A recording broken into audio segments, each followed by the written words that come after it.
to the 2025 third quarter nationwide simultaneous earthquake drill. Ako po si Juni Castillo ng Office of Civil Defense. Bawat segundo mahalaga, kaya yung muli tayong magkakaisa sa sabayang pag-duck, cover, and hold dahil naniniwala tayong ligtas ang bayan kung handa ang mamayan. Sa panguna ng National Disaster Risk Reduction and Management Council o NDRRMC, matutunghayan natin dito sa Greater Metro Manila area ang ceremonial pressing of the button bilang hudyat ng pagsasagawa ng third quarter NSED. Sa mga nanonood po sa atin sa ating live streaming sa official Facebook page ng OCD, please like, comment, and share. Ito pong ating live streaming para mas marami ang makasabay sa ating pag-duck, cover, and hold sa ganap na alas 4 ng hapon ngayong araw sa buong bansa.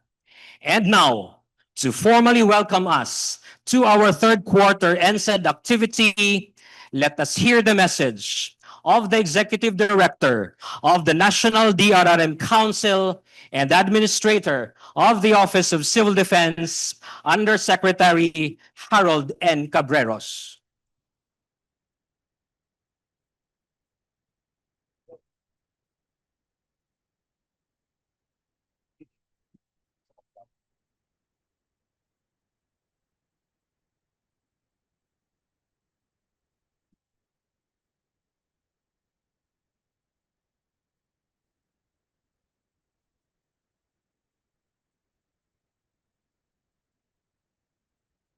Our Senior Undersecretary, Yusek Rene Espino, sir.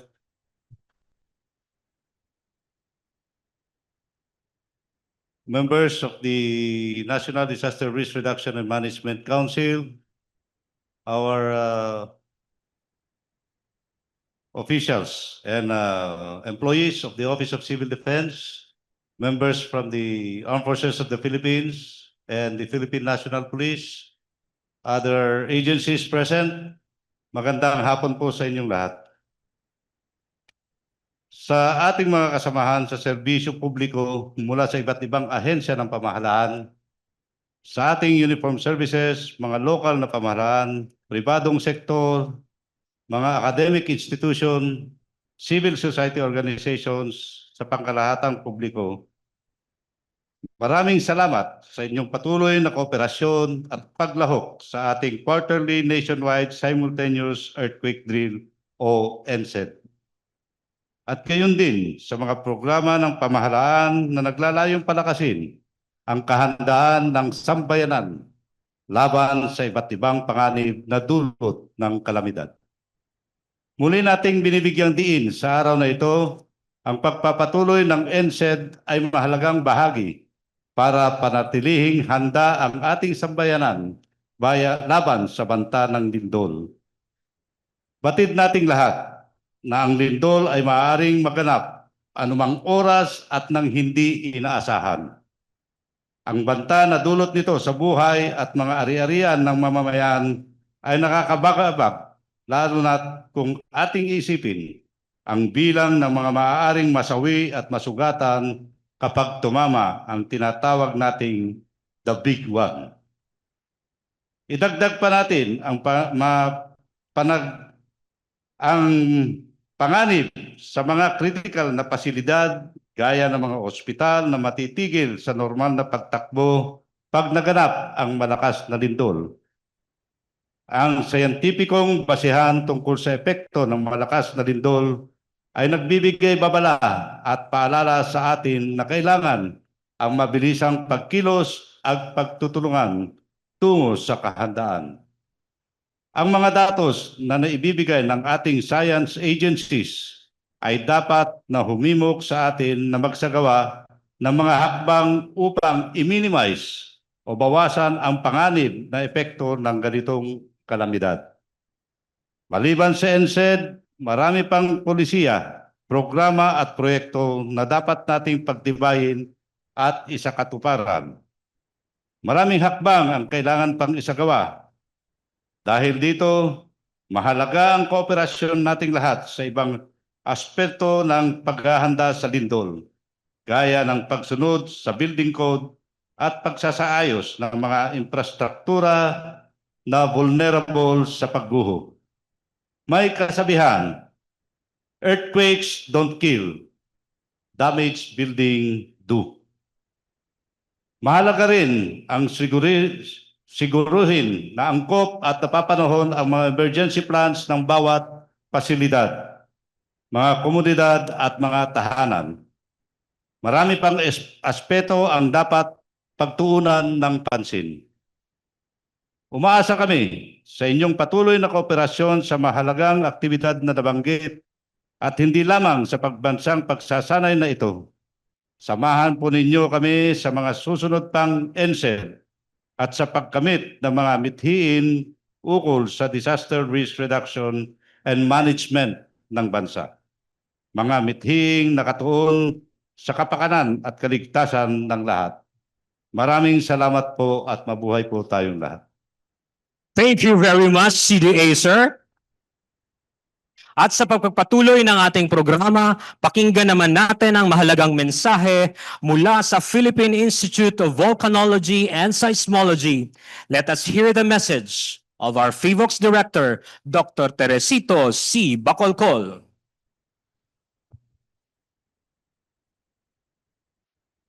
Okay.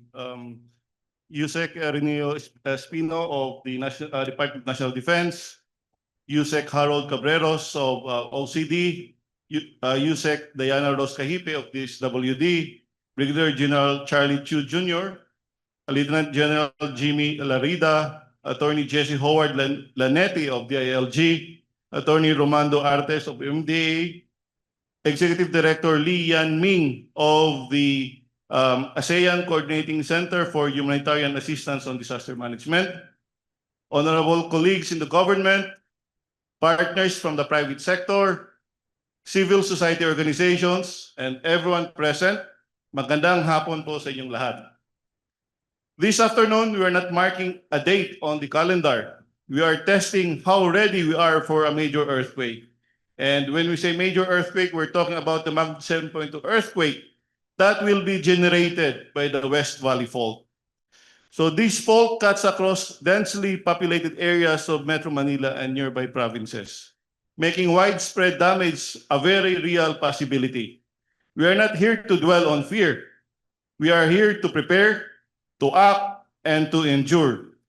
One of the biggest challenges we face in preparedness is overcoming what the psychologists would call normalization bias.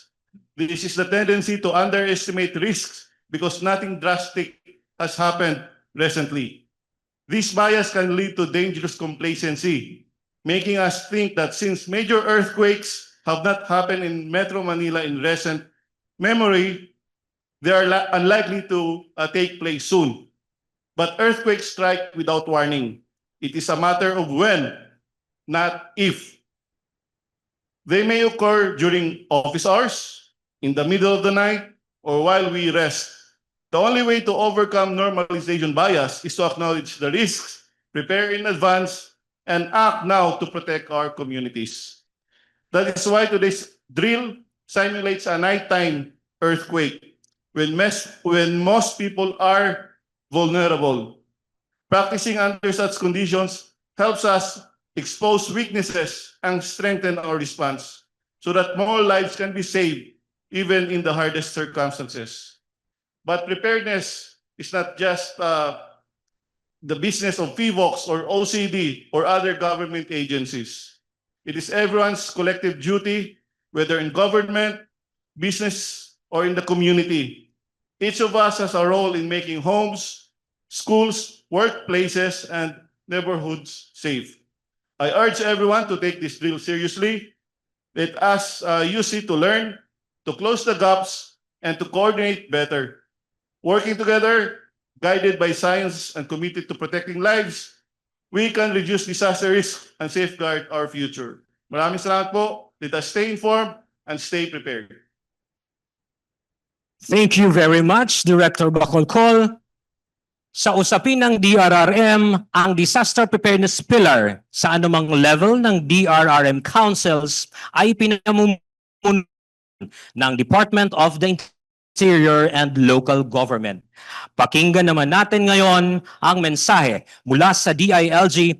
We have Assistant Secretary for Local Government of the DILG, Assistant Secretary Jesse Howard S. Lanete.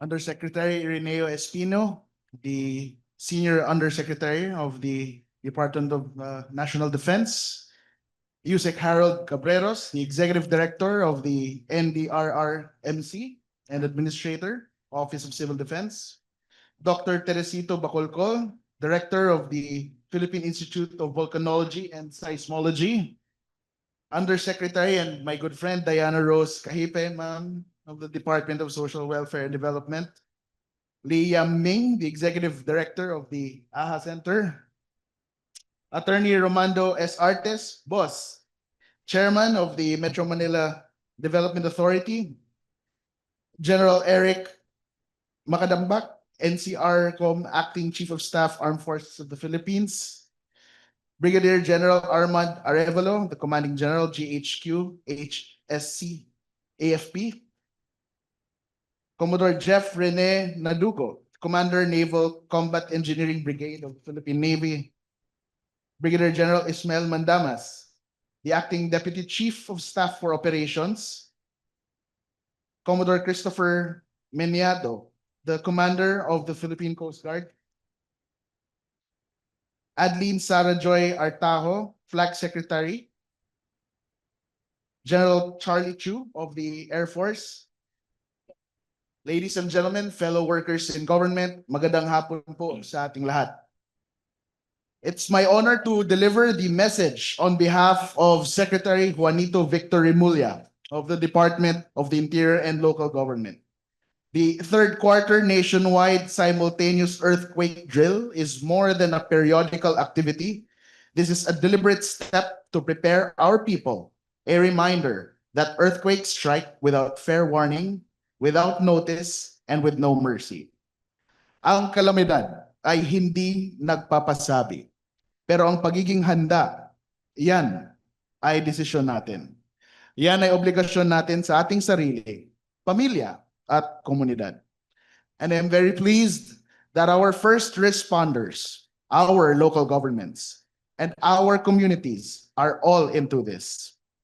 We see your commitment, your dedication. We see the work that you all put into our preparations and these exercises. And you do this out of love for your families, your duty to one another. This is bayanihan in action, and this is what we need to survive as a nation. We at the DILG continue to strengthen this foundation through Operation Listo. We equip our LGUs with tools to prepare and respond effectively. Through the Handa program, in collaboration with the DOST, we help communities integrate disaster preparedness into their development plans. The seal of good local governance honors LGUs that serve their people with courage, foresight, and compassion. Ngunit tandaan natin, ang kahandaan ay hindi lang trabaho ng gobyerno. Bahagi tayong lahat ng solusyon.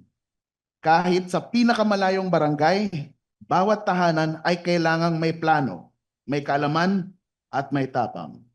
In alignment with the priorities of President Ferdinand Marcos Jr., this initiative reflects our shared vision for a bagong Pilipinas, one that is alert, responsive, and future-ready. The President has consistently underscored the need for proactive governance, for leveraging science and technology, and for adopting a whole-of-nation approach in building a safer and more secure future for every Filipino.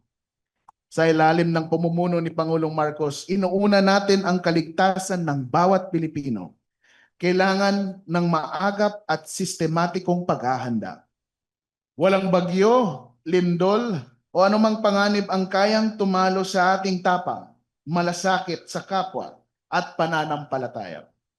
Today, as we practice resiliency together, let this not just be a drill.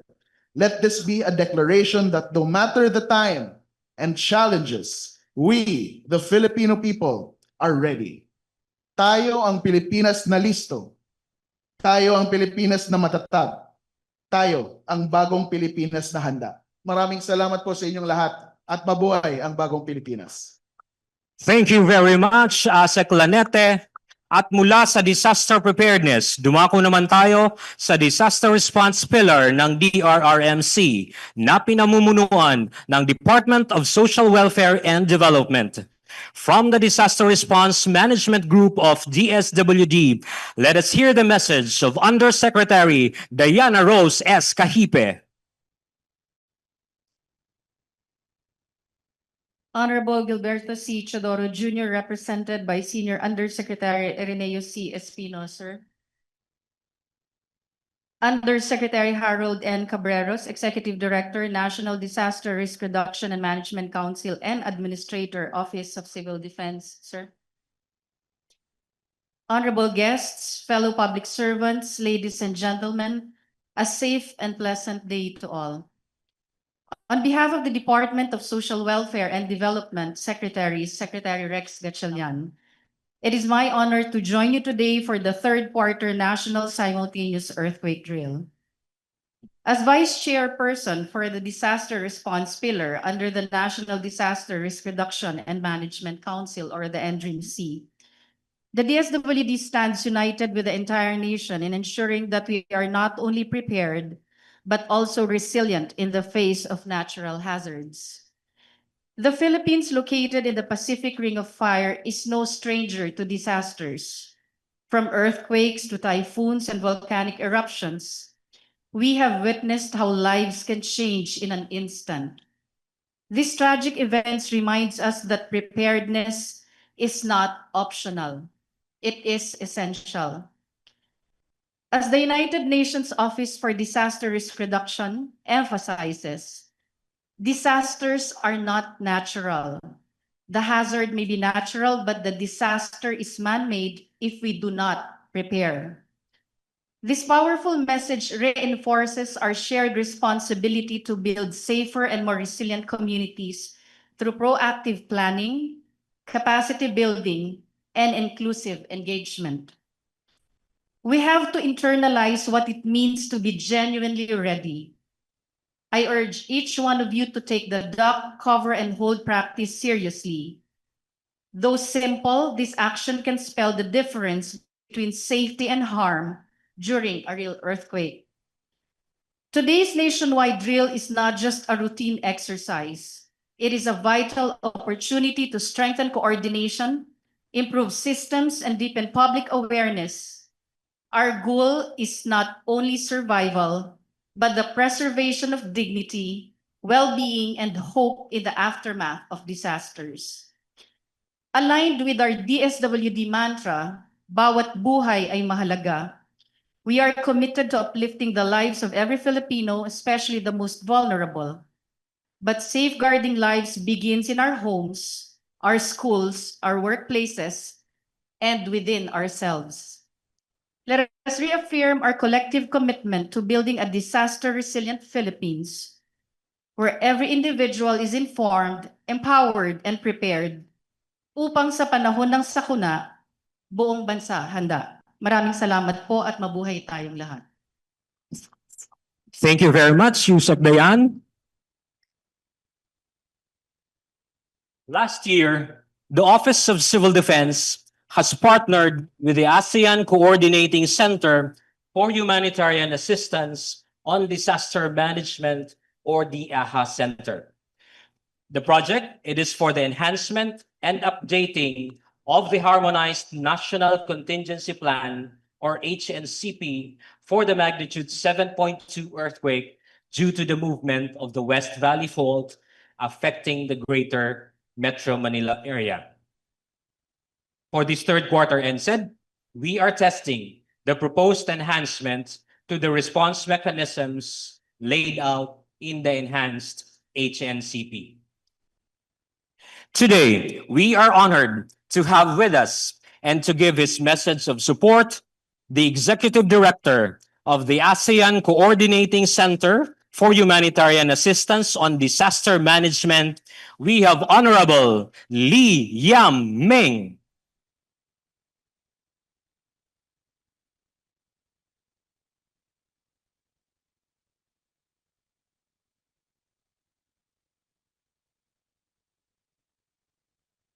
Senior Undersecretary Irino Espino, Undersecretary for National Defense, Undersecretary Harold Caberos, Executive Director, NDRRMC, and Administrator, Office of Civil Defense, Undersecretary Diana Rose Capite, Undersecretary for Disaster Response Management Group, Department of Social Welfare and Development, Assistant Secretary Jesse Howard S. Lanete, Assistant Secretary for Local Government, Department of Interior and Local Government. Ladies and gentlemen, good afternoon. It is both an honor and a privilege to join you today for the CY 2025 third quarter nationwide simultaneous earthquake drill for the NSED. A scenario of a powerful magnitude 7.2 earthquake which struck Metro Manila, resulting from the movement of the West Valley Fault, is not just possible, it is a catastrophic scenario that demands our full preparedness. The 7.2 Metro Manila earthquake scenario has been studied, discussed, and tested for years, not only in the Philippines, but also across the region. It is one of the 4 scenarios under the ASEAN Joint Disaster Response Plan, or the AJDRP, making it a cornerstone of our collective readiness efforts. The recent 7.7 Mandalay earthquake in Myanmar reminded us all of the importance of preparedness, the scale of impact, the speed of response required, and the complexity of coordination highlighted the importance of having a robust contingency planning. In Mandalay, millions of people were exposed to effects of the earthquake, with many hospitals, schools, and essential infrastructure severely damaged. The situation further complicated by aftershocks and adverse weather, which tested the limits of the emergency systems and the people. Lessons from Mandalay earthquake reinforce that contingency planning is not only a theoretical exercise, but also a living framework that must be continuously refined, tested, and adapted. It involves pre-positioning of resources, clarifying roles and responsibilities, establishing interoperable communication systems, and ensuring that responders from local and national agencies are trained and equipped to act decisively. This 2 days exercise focuses on the first 36 hours of response after a powerful magnitude 7.2 earthquake that hit Metro Manila, with the primary objective to enhance both local and national capacities to respond swiftly and effectively during the most critical window period of any disaster. We recognize that the initial 36 hours after a disaster are critical, as decisions and actions taken during this window period can significantly influence the response and accelerate recovery efforts. Coordination is the key to making those first 36 hours count. The speed and impact of emergency response depend heavily on how well the NDRRMC, the regional DRRMCs, and the local DRRMCs and other responders work together. Clear communication, shared situation awareness, and synchronized decision-making across all levels of governments and response agencies can significantly increase the chances of saving lives and reducing sufferings. This simulation provides a valuable opportunity to test those coordination mechanisms, identify gaps, and strengthen the connections between national and regional systems. In addition, this simulation serves not only to evaluate national systems, but also to demonstrate their alignment to regional mechanisms. It provides a valuable opportunity to assess the effectiveness of coordination, identify areas for improvement, and ensure that in the event of a real earthquake, national and regional support structures can be mobilized seamlessly and collaboratively. Should such a major disaster occur, ASEAN stands ready to support the Philippines' response in the spirit of one ASEAN, one response. Ladies and gentlemen, as we begin this important two-day exercise, I would like to express my heartfelt gratitude to the Office of Civil Defense of the Philippines for inviting AHA Center to take part in this exercise. To all players, planners, and evaluators involved, I extend my best wishes for a successful, dynamic, and meaningful exercise that strengthens our shared commitment to disaster preparedness and response. Thank you. Thank you very much, Honorable Ming, for that one ASEAN, one response commitment to the Philippines. Mga kababayan, sa loob ng eksaktong 20 minuto, isasagawa na natin ang ceremonial pressing of the button. Bilang mudyat again, nang sabay-sabay na tayo ay magdadak cover and hold as part of our muscle memory exercise. Dito naman po sa Camp Aguinaldo sa Quezon City at sa 525th Engineering Brigade sa Fort Bonifacio, Taguig City, isang full-scale exercise ang isasagawa ng pinagsanib na puwersa ng National DRRM Council, ng Regional DRRM Council, at local DRRM councils dito sa Metro Manila. At para po ibigay sa atin ang third quarter nationwide simultaneous earthquake drill exercise overview, we have the Director of Disaster Preparedness Service of the Office of Civil Defense, Director Cesar N. Agnier Jr.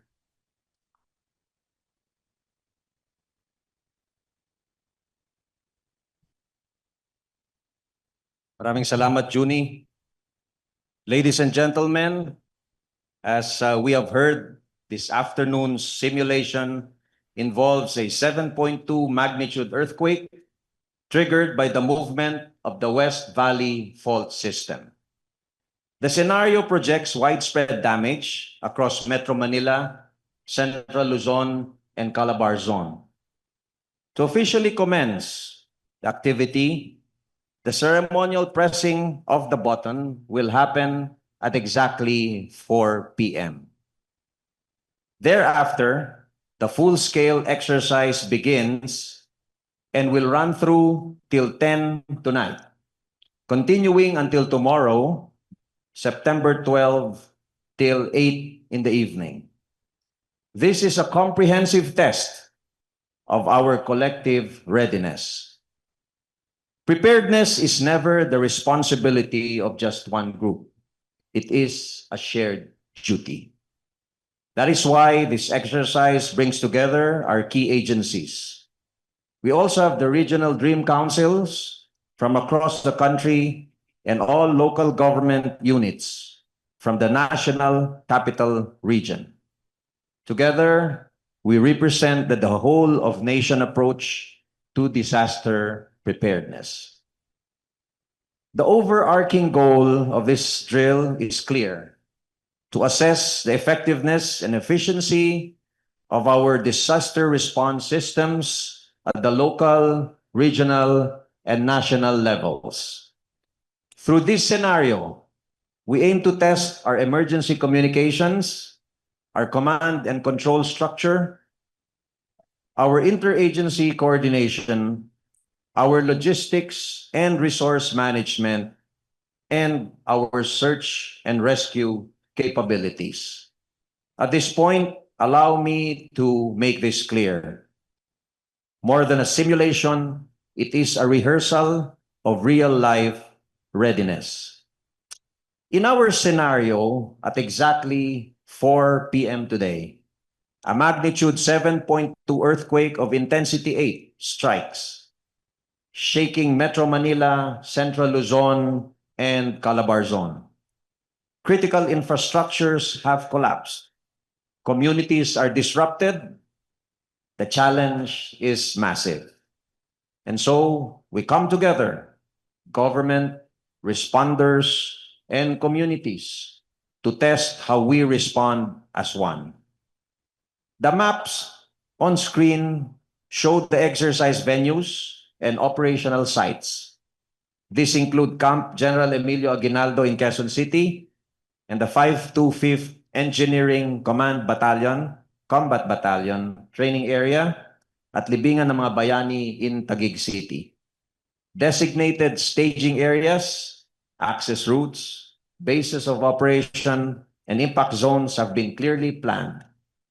Each participant agency has a role to play, just as they would in real emergency. These details remind us that preparedness must be precise, coordinated, and realistic. As we begin, allow me to highlight the exercise mechanics. All participants are expected to use their existing operational plans and standard procedures. Focus on tactical and technical responses. And remember, do not resist the scenario. Artificialities may be added, but these are necessary to achieve our learning objectives. Treat this simulation as if it were a real emergency. That is the essence of this exercise. Please note, all information related to this activity is strictly marked for exercise only. If an actual emergency arises, response to the real incident will always take precedence over the simulation. Should there be any unsafe acts or incidents, kindly report them immediately to our controllers. Safety remains our foremost concern. All proceedings will be documented in writing, in audio, and in video, and later assessed against our performance standards. Your effectiveness will be measured not by perfection, but by your awareness of your mandate, your ability to coordinate, and your readiness to act. At the end, feedback forms will be distributed to gather valuable insights. The lessons we gain here today will guide us in strengthening our systems, refining our protocols, and preparing our communities even better. Evaluation is not the end of this drill. It is the beginning of continuous improvement.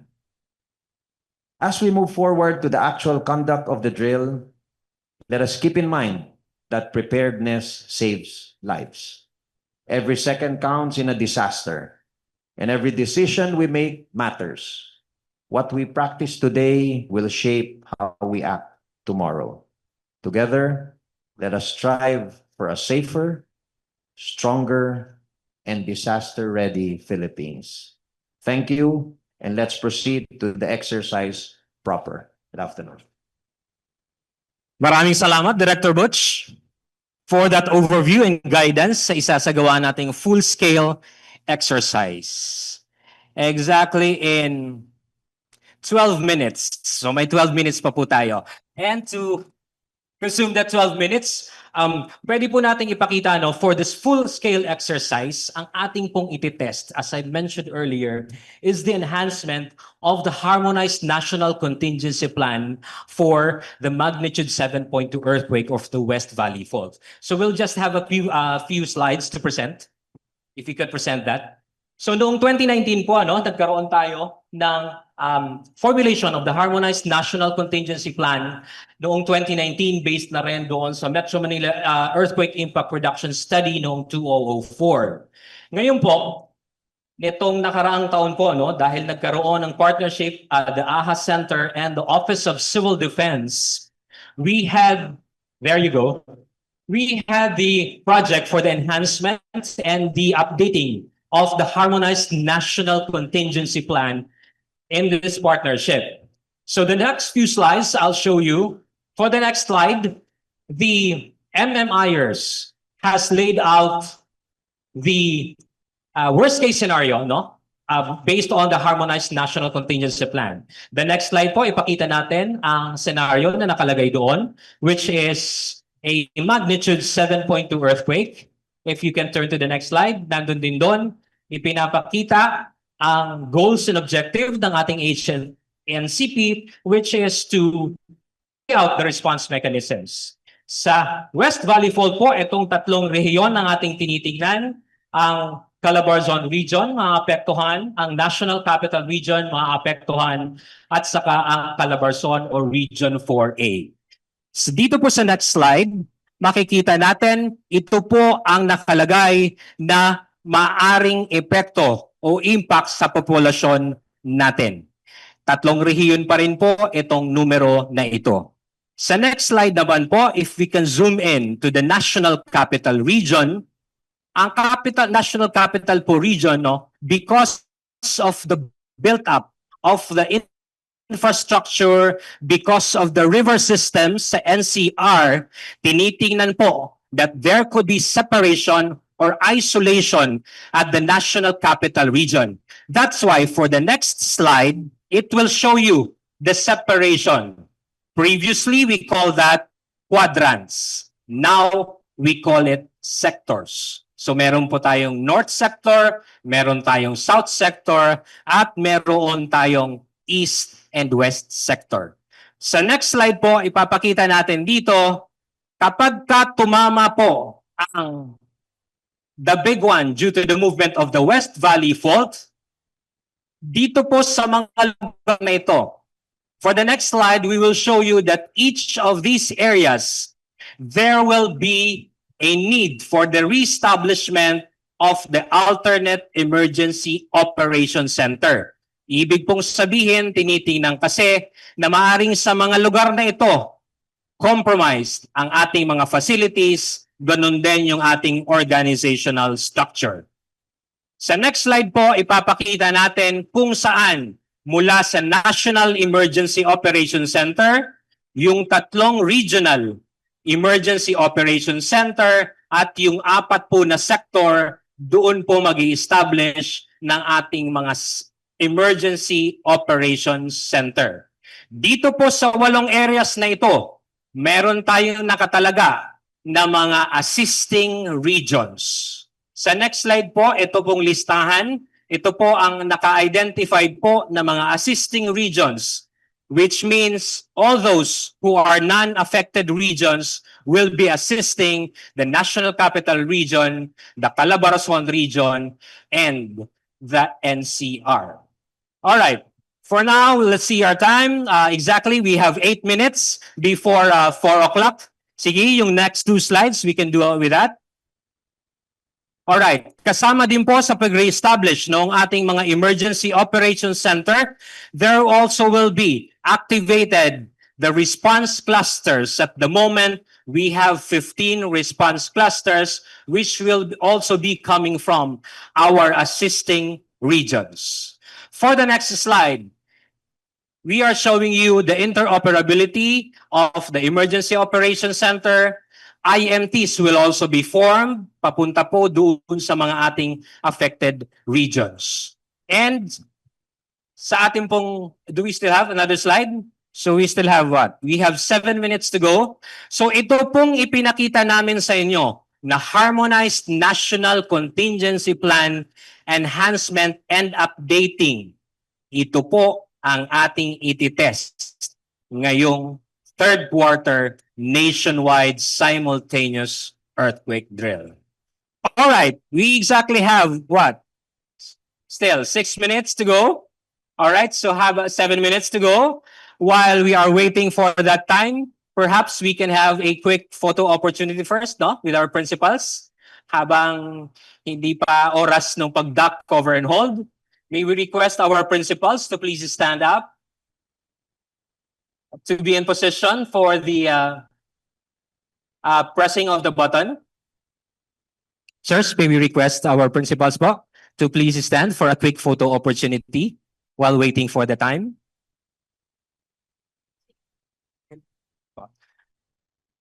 Just for our principals, no?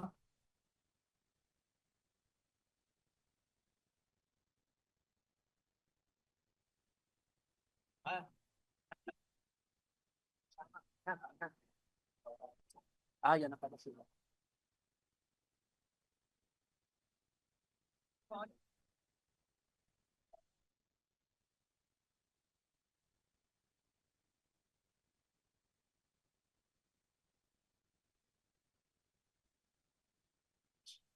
All right, so we're having our quick photo opportunity while waiting for the countdown. So at exactly 3:59, there will be a countdown for our nationwide simultaneous earthquake drill. And just a reminder to everyone here at the Lapu-Lapu Grandstand, the countdown will be 1 minute. So 3:59 may countdown tayo. At exactly 4 o'clock, our principals will be pressing the ceremonial buttons for 1 minute. Meaning, sir, for that 1 minute, you will not do the duck cover and hold, but you will just continue to press the buttons. And then the sirens also will go off. And then while they're pressing the button and the sirens are sounding off, every one of us will do the duck, cover, and hold. At sa ganap pong oras na yon, alas 4, sama-sama po tayo dahil tayo ay naka-Facebook Live. Sama-sama rin po tayo na magda-duck, cover, and hold sa buong Pilipinas.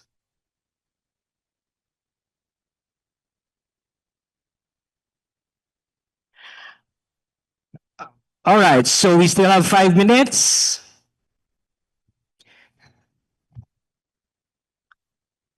So at exactly 3:59 po, we will be sounding off our countdown will be starting now. So again, inuulit ko po sa 1 minuto na nagpe-press ang ating mga principals, sila po ay magpe-press ng tuloy-tuloy ng 1 minuto. Habang tayo naman po dito sa Lapu-Lapu Grandstand will do the duck, cover, and hold. And then after that, that will be followed by the evacuation routes and process po ng ating mga kasamahan sa Office of Civil Defense papunta po sa ating golf course. Habang ang ating pong mga kasamahan sa National DRRM Council ay magsasagawa naman po ng ating full-scale exercise na magmula doon sa activation ng ating NICC.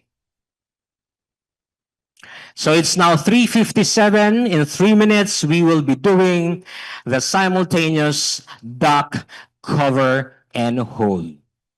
Ayan, nakikisama na ang panahon sa atin. And then pagkatapos po dito sa ating ceremonial hall, ang ating pong NICC will be conducting the NICC coordination meeting. And then afterwards po, tuloy-tuloy din yung ating full-scale exercise doon naman po sa 525th Engineering Brigade sa Fort Bonifacio sa Taguig City.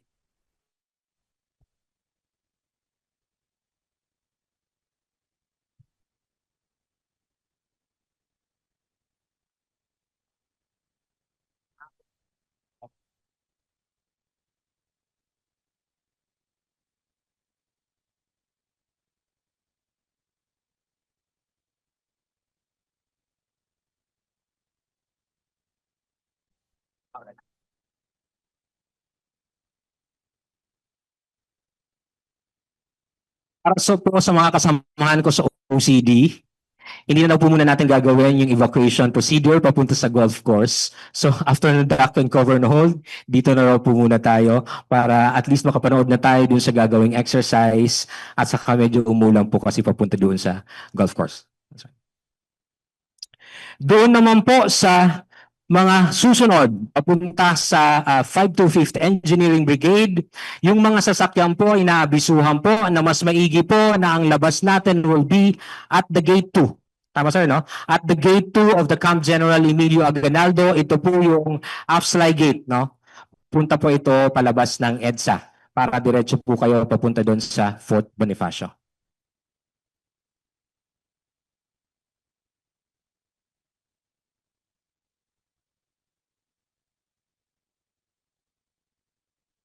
All right, in 1 minute, we are about to do the cover and hold for the nation simultaneous earthquake drill.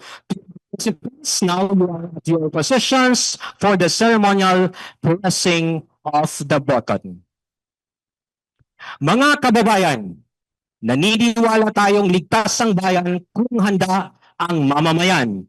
Kaya bilang paghahanda, narito na po ang hudyat ng 2025 third quarter nationwide simultaneous earthquake drill.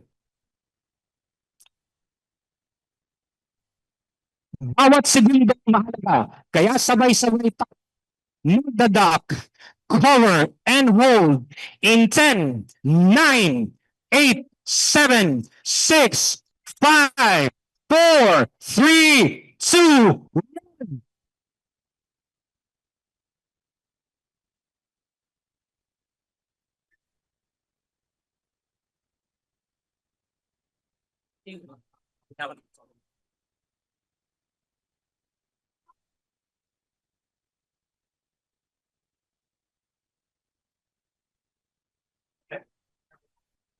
Diyan, dito lang tayo sa loob, sir. Diyan, nasa iba ba na yung namin?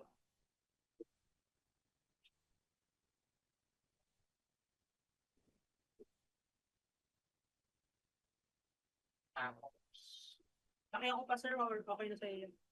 Yan. Yes sir. Ikalabing isang Setyembre, pagganap na alas 4 ng hapon.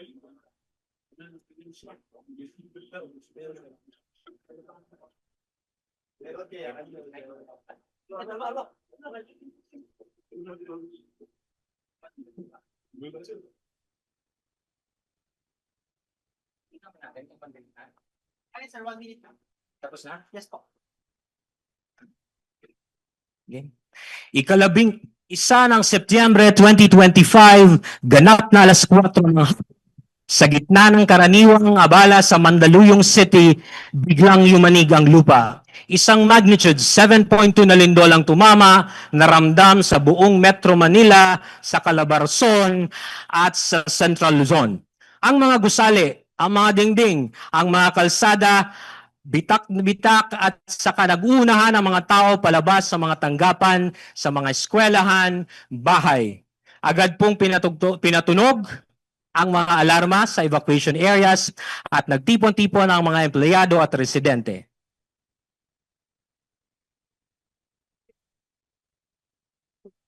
Sinimulan ang accounting ng mga tao, ang pag-uulat ng status ng mga gusali at ang activation ng disaster control groups at public service continuity plans. Kasabay nito, inactivate din ang mga emergency operations at ICPs.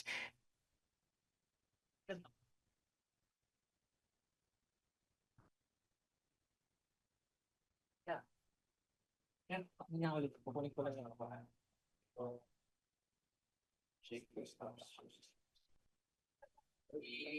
I-annotate ko lang sila, no? Samantala, ang mga miyembro ng ating National DRRMC at ang National Interagency Coordinating Cell ay nagtutungo naman po sa Temporary Emergency Operations Center na inilatag po sa loob ng Camp General Emilio Aguinaldo.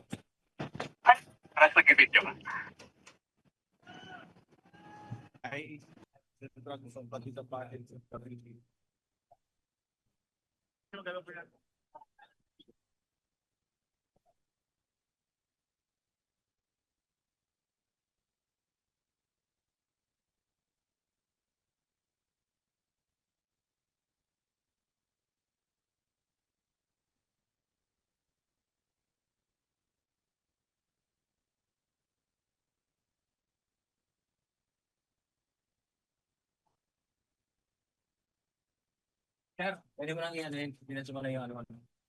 Saan ka nagsisimula?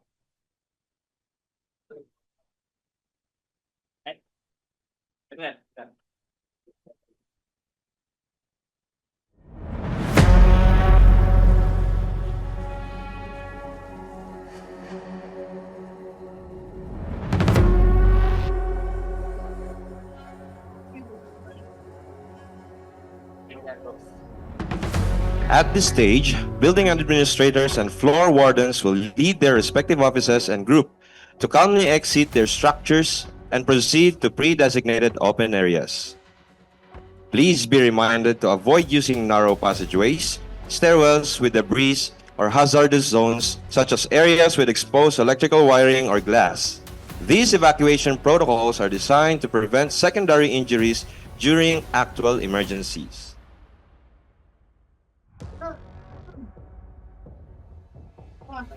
Ano, sir? Wala ko, sir, ng copy. Sige. Sa ngayon, ang nakikita nyo po sa inyong mga screen ay ang ating miyembro ng National Interagency Coordinating Cell kung saan magpupulong sila dito sa ating Temporary Emergency Operations Center.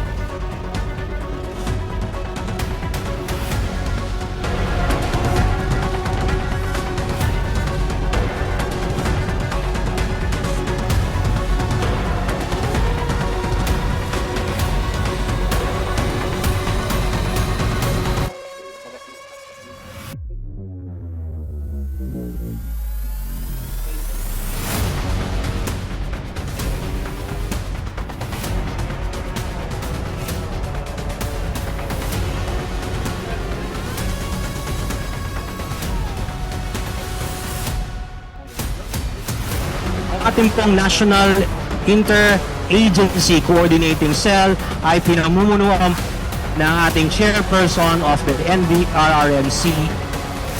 Kasama rin po ang executive director ng ating OCD, ganun din ang lead po ng response cluster, ang DSWD, ang lead po ng disaster preparedness pillar, ang DILG, at ganun din po ang iba pang mga ahensya na kasama rin po sa NDRRMC. Kasalukuyan pong nagbibigay ng briefing ang ating Assistant Secretary for Operations sa ating chairperson ng NIACC.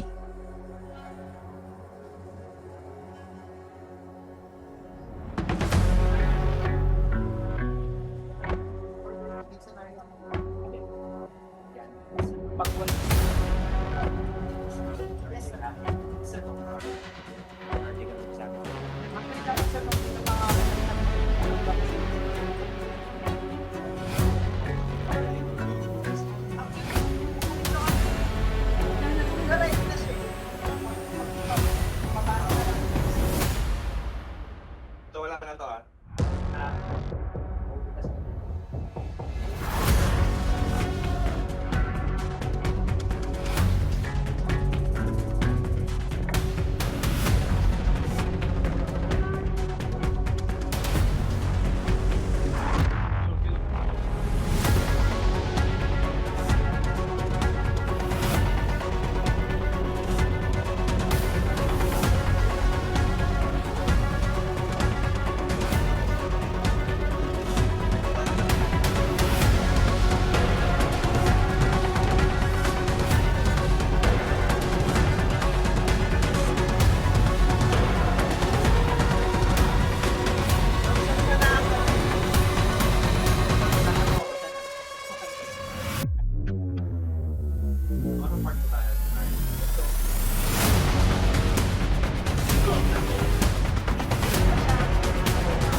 Wala na naipag-ibig.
Ngayon ang nakikita natin ay ang isinasagawang pagpupulong po kung saan ang ating direktor ng Philippine Institute of Volcanology and Seismology ay nagbibigay po ng situational briefing sa ating NICACC.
Kasama sa isinasagawang briefing ng direktor ng ating PHIVOLCS ang pagkukumpirma na isa nga ang magnitude 7.2 earthquake ang naganap dito at naapektuhan ang ating tatlong rehiyon.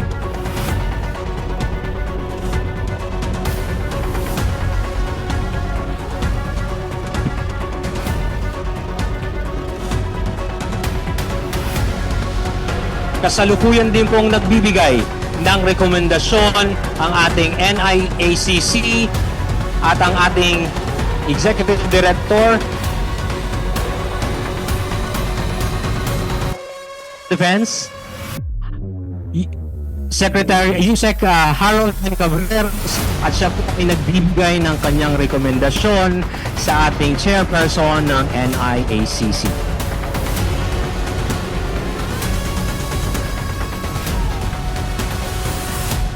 Kabilang sa kanyang ibinibigay na rekomendasyon ay ang pagdedeklara ng National State of Calamity dahil dito sa naganap na paglindol.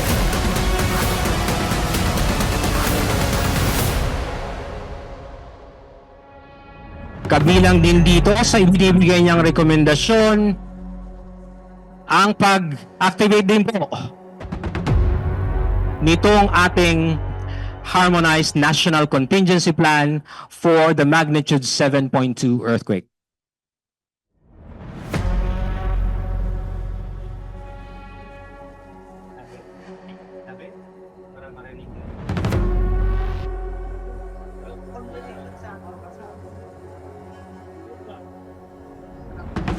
Chairperson naman ng disaster response, ang DSWD ay nagbibigay din ng rekomendasyon para i-activate na po automatic ang ating mga response clusters.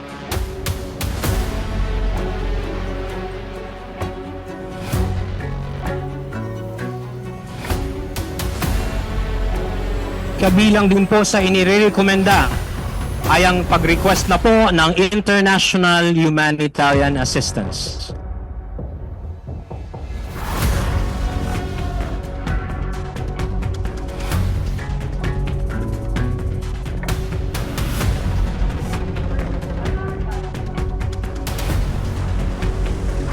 Kabilang din po sa nagbibigay ng rekomendasyon ay ang ating Director for Operations ng ating National NDRRMC Operations Center. Ganun na rin po ang ating Assistant Secretary for Operations.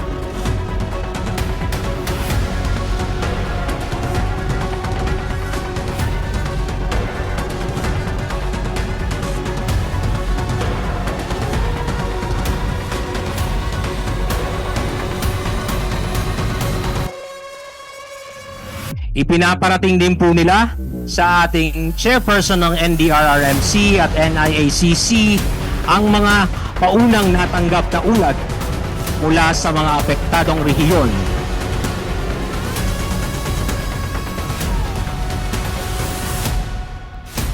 Binabanggit na rin po nila na ang mga pangangailangan po katulad ng mga medium and heavy urban search and rescue teams, ganun din ng mga emergency medical teams at ang pag-re-establish po ng mga communications equipment.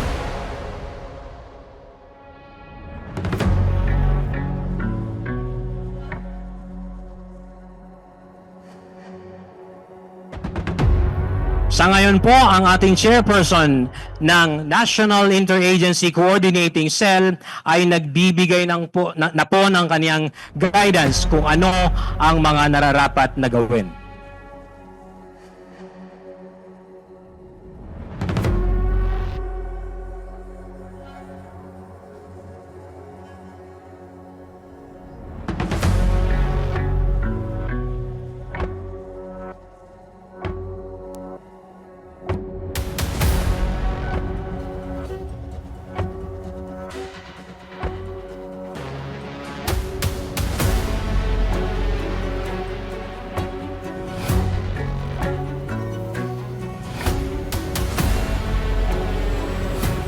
Sa impormasyong ipinarating nila sa Executive Director ng AHA Center, ay nagre-request na rin nga po ng international humanitarian assistance.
Hindi ko pwedeng in-describe yung nasa baba.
habang ang ating NIACC dito naman po sa loob ng Camp General Emilio Aguinaldo ay nagsasagawa na rin po ng mga full-scale exercise ang ating General Headquarters and Headquarters Service Command. Pero meron naman sa live. Dati lang ito. Sila sa, ano sir?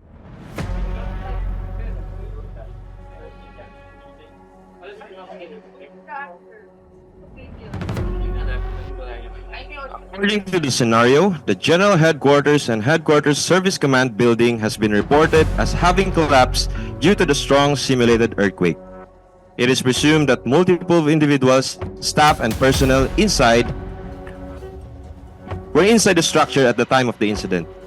This triggers the activation of our light search and rescue teams, who will now enter the designated collapse building zone to locate, rescue, and evacuate simulated victims.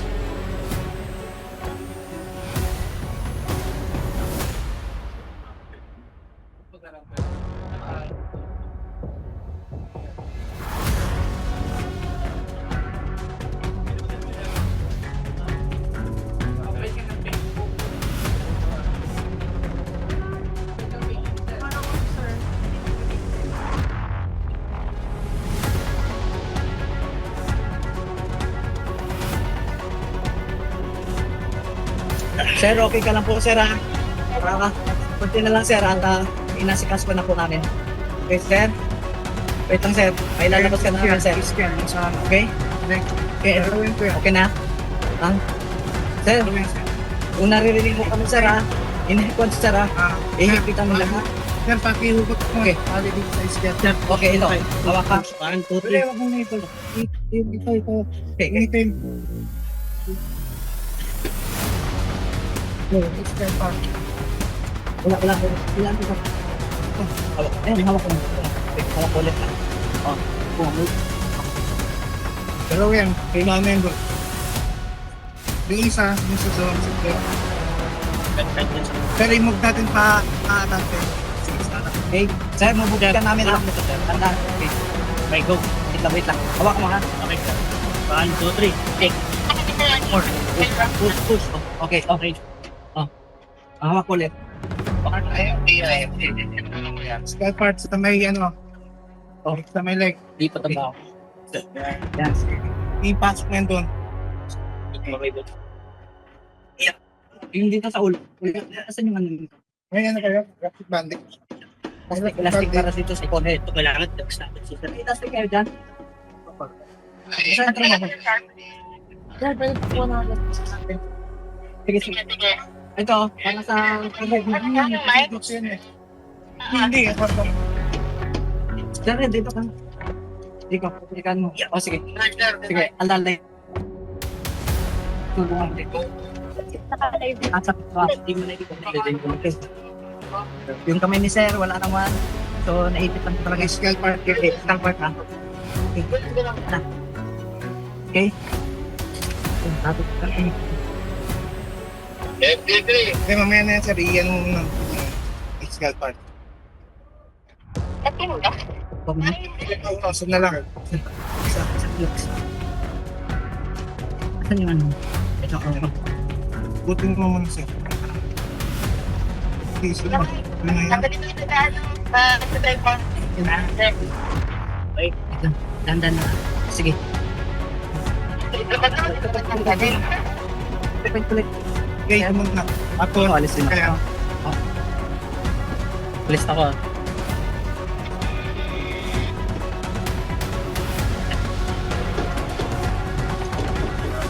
Stay put.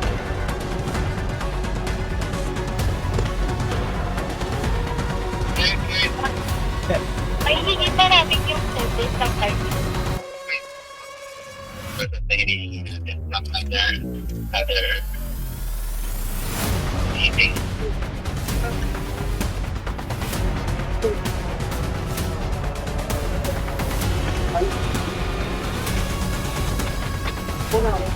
Wala rito.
Ikaw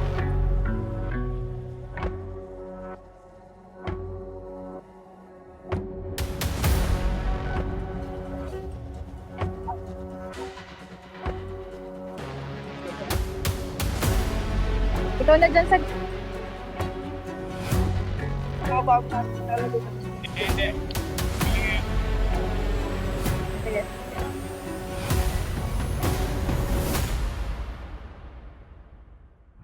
Okay lang po ba na nandyan?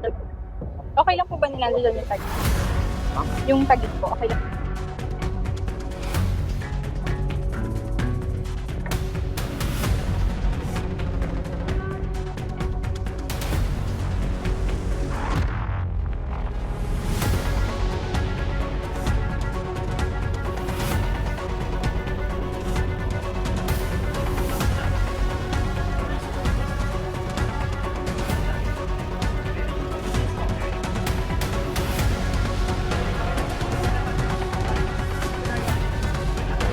Naganap na ika 4:30 ng hapon, idiniklara ang state of national calamity. Sa gitna ng kawalan ng kuryente at putol na komunikasyon, nagsikap ang Region 1 na makipag-ugnayan sa OCD, Central Office, NCR, Calabarzon at Region 3. Nag-deploy ng mga RDANA teams para sa rapid assessment, habang ang mga incident management teams at response cluster ay nagsimula ng gumalaw. Kasabay nito, inihanda rin ang mga unit ng AFP para sa airlift at logistics support.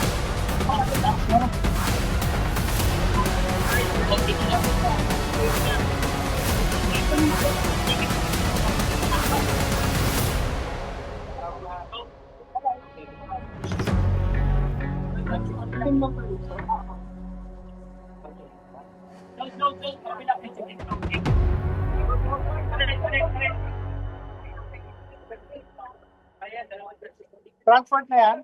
Stop!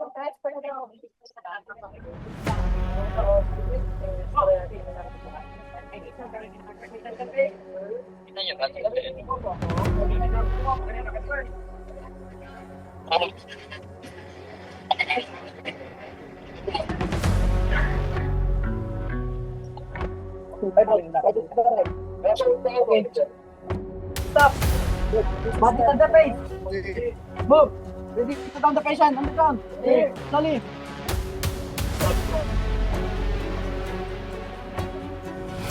IFP,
Siralit ba?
So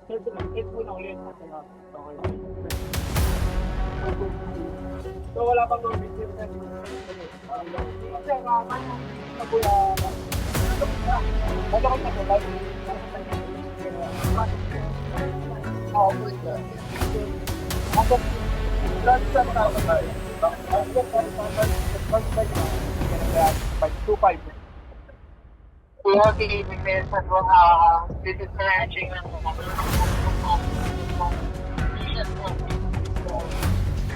Okay na guys, paanting na.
Napasok ko na.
Sa ganap na ikalas 4 at 40 ng hapon, dumating ang unang ulat mula sa Quezon City.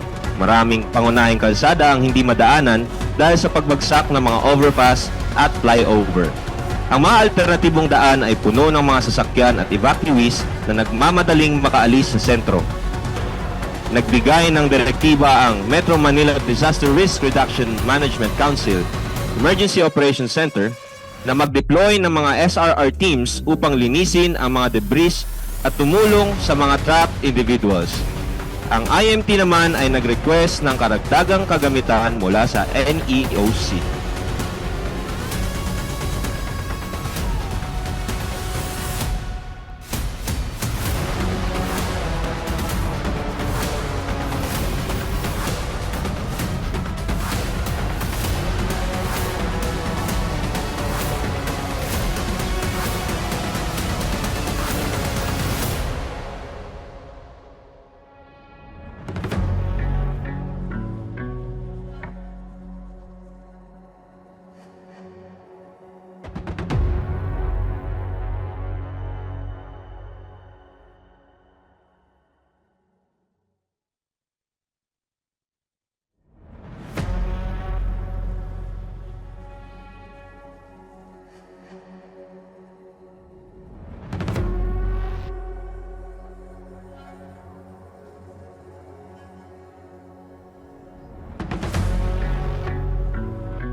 Secretary.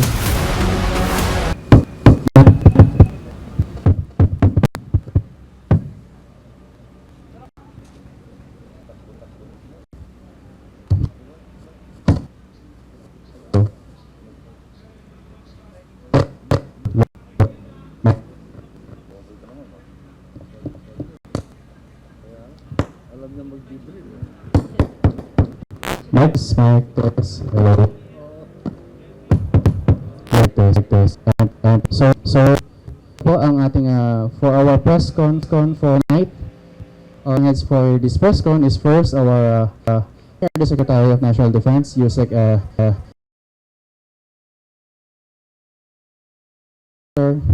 Yusek Harold Dr. Bakal po. And for BSW we have Dan po. And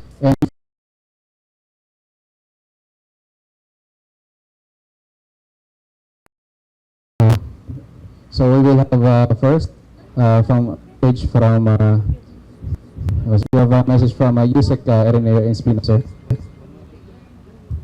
Okay, good everyone.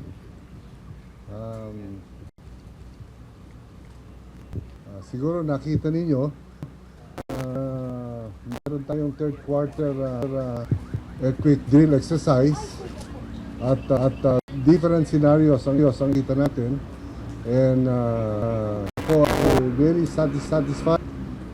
Maganda ang ating mga ginawa sa araw na ito, at yung ating lahat yung systems na yun ay ginawa nila ang mga dapat gawin case yung earthquake. At hindi lang po ito.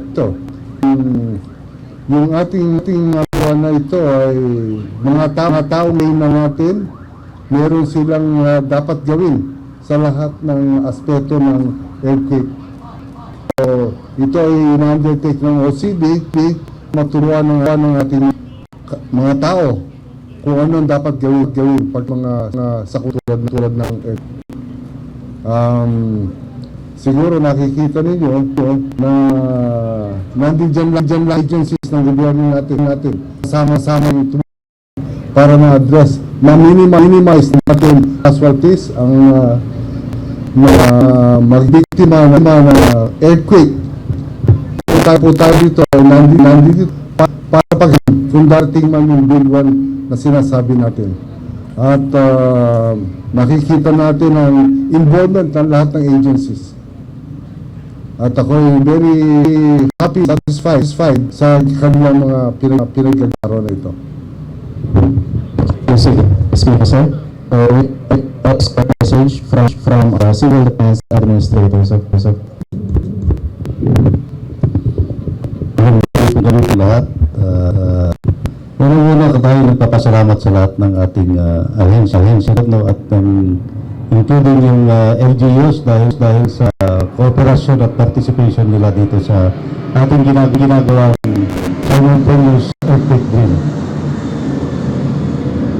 Ito pong quarter earthquake drill is nationwide. Kasama po gumagawa ng earthquake drill regions at ibang LGUs na.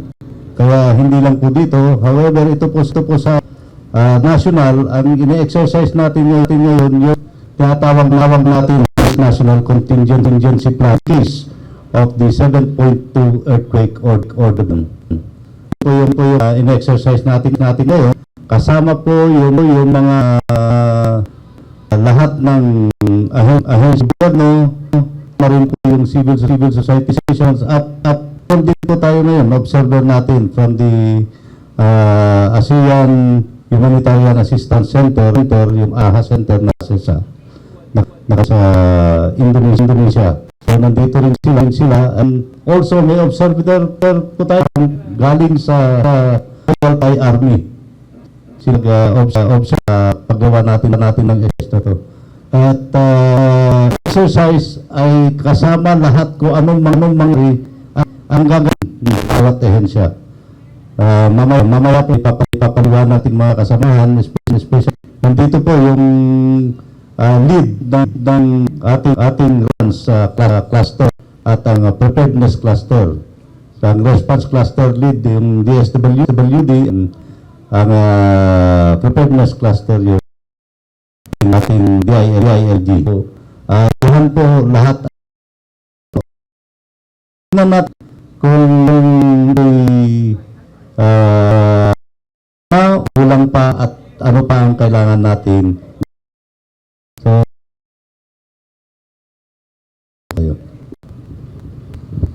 So let's start with our question and answer. So before you ask your question, please state your and affiliation po.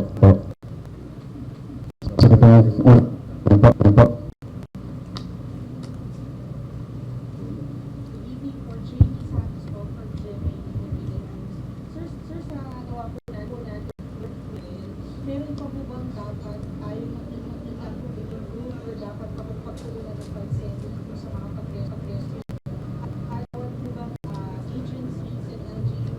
Check.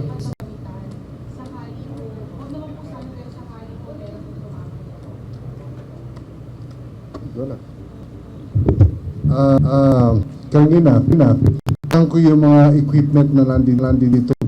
Meron po silang mga gamit na donated by Japan at ito po ay nagamit na nila. Pero makikita natin kulang pa ang kagamitan. Ang ating mga tauhan po ay para itong mga kagamito na natanggap natin at magamit nila ng maayos sa ating pagka dumating mga equipment. At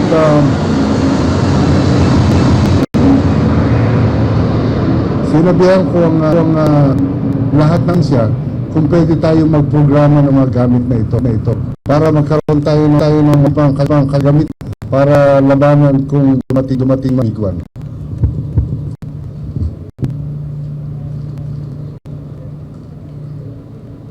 Question. May po dyan. Ay po, ma'am, sirs, dahil sa akin po nag-ibigin, meron po ba someone from your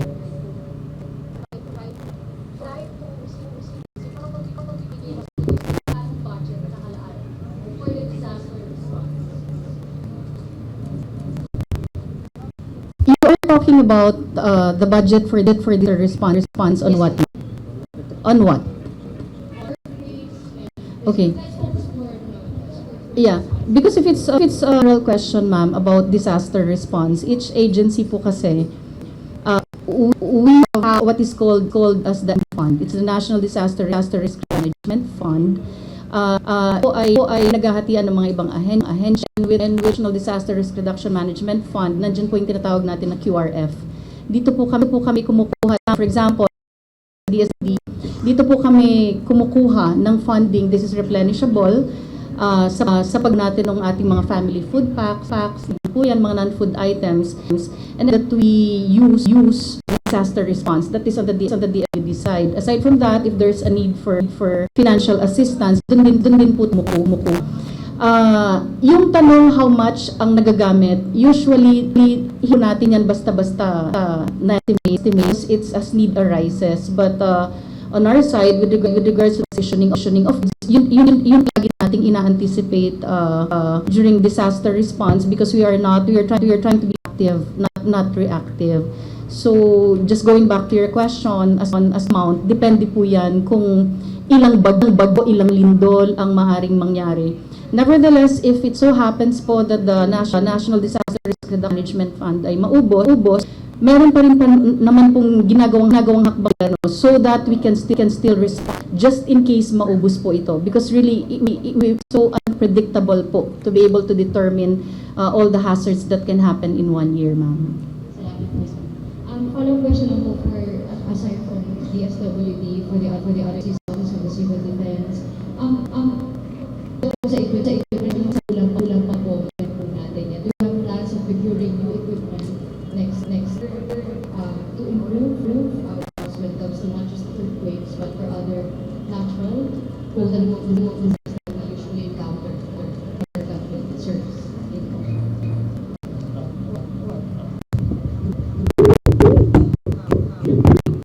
Okay, I'm from FIVOX, and as FIVOX is concerned, the President just signed, last May, he signed the Modernization Act.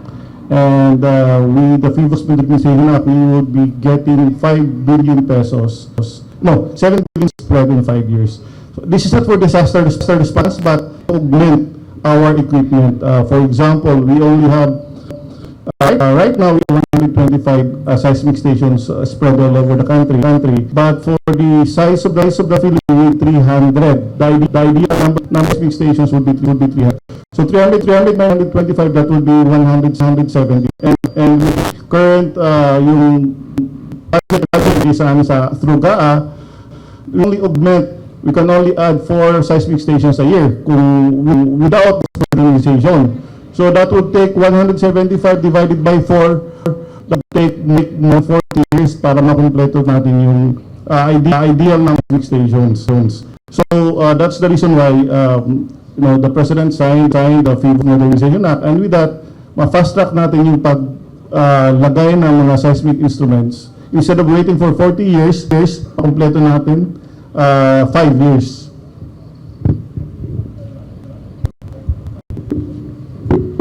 Meron pa po?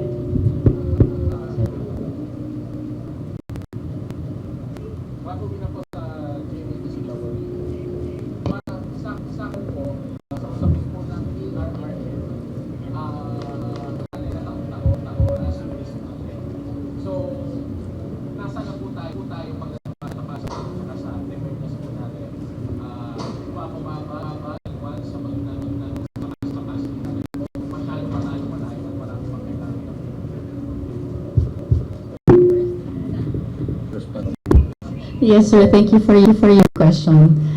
Bago ko ibigay ang puno sa aking kaibigan from the DIL, the preparedness, as the vice chair response, capacity building that agencies are doing, capacitating yung mga cards po natin sa mga local government unit. What is good right now is that majority of using yung technology and on.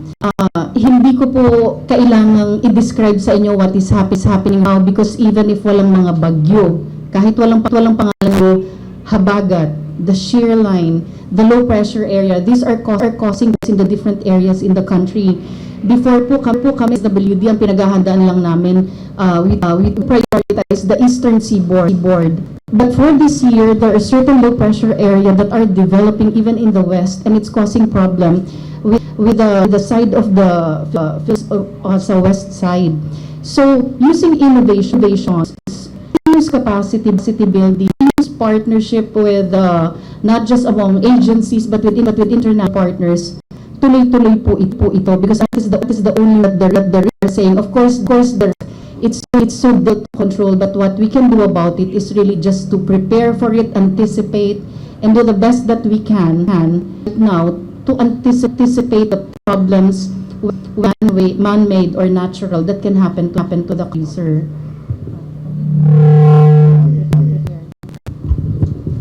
Magandang umaga po. We of preparedness. You know, today's exercise is that readiness already saves lives. And important kasi dito, as far as our LGUs are concerned, our LGUs are the first members and they are the last line of defense. And as far as the LGUs go, they have to be ready. Part of this is, of course, meron tayong training, palagi tayong magtuturo sa kanila how to prepare. And pagdating dito sa planning, it's not a one-time thing. It is a habit. So it doesn't mean na LGUs na obligasyon dito as we always want, it goes down sa mindset natin bilang Pilipino, bilang pamilya, that we have to be ready for the big one, because the issue here is not if it happens, the issue is when it will happen and whether or not we are prepared for the quality. Maraming salamat po. Yes po.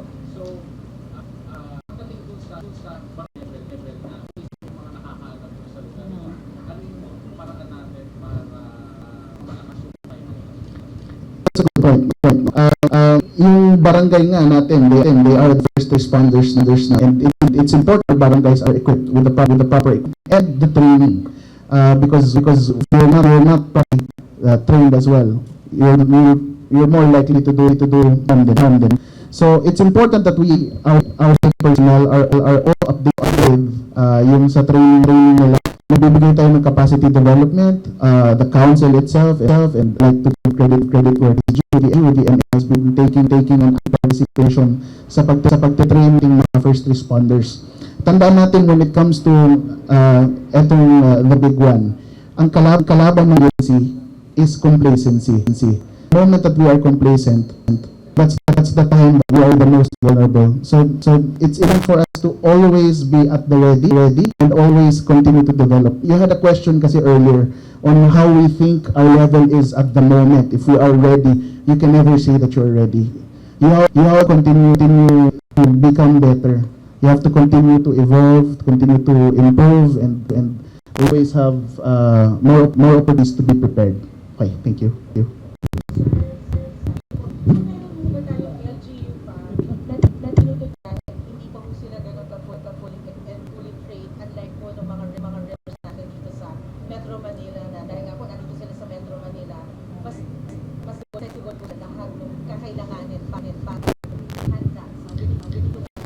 That's a good question. I think that was the question. The answer is that the entire council has looked at, because ang hinahanap natin is there is standardized protocol amongst all LGU-wide.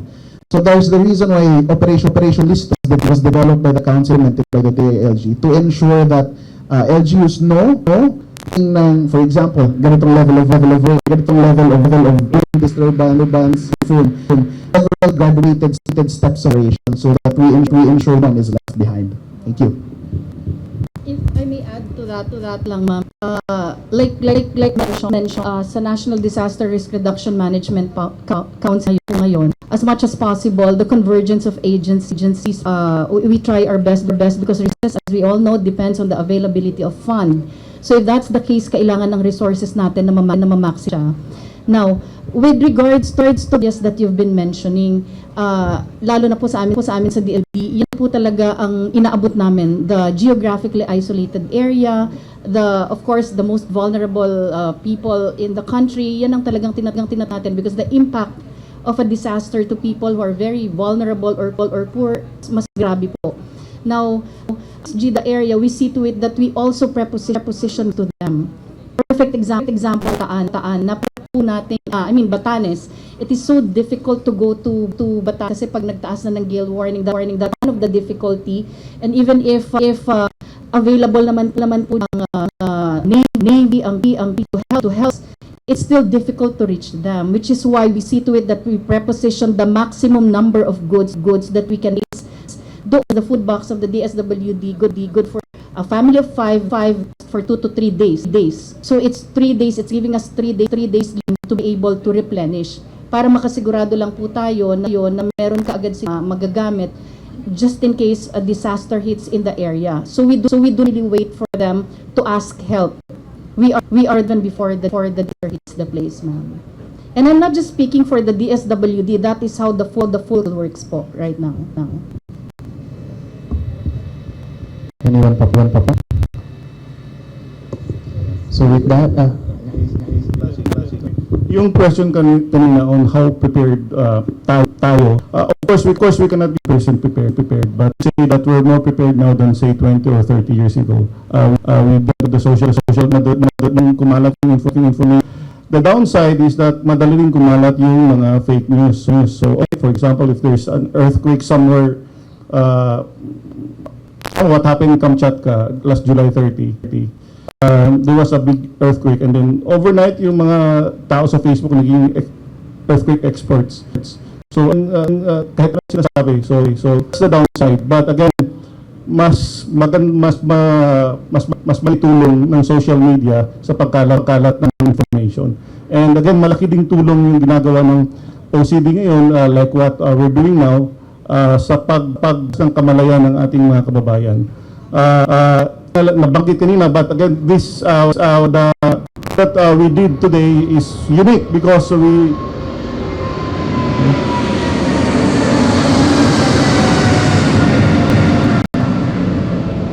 it's unique because we are doing it towards afternoon, kung saan rush hour. Normally, ginagawa natin siya after lunch or early morning, or morning. But this one is quite unique. This is the time na ginawa ng OCD. There was a drill that happened at night time, but a small scale lamang. I think it was in Pasig. And again, mga ganitong scenario during this different scenarios every time ng earthquake drill, mas nagiging maging sanay ang ating mga kabayan on how to act during actual events. okay na po. Ma'ams, may question? Sir. So with that, for attending International Simultaneous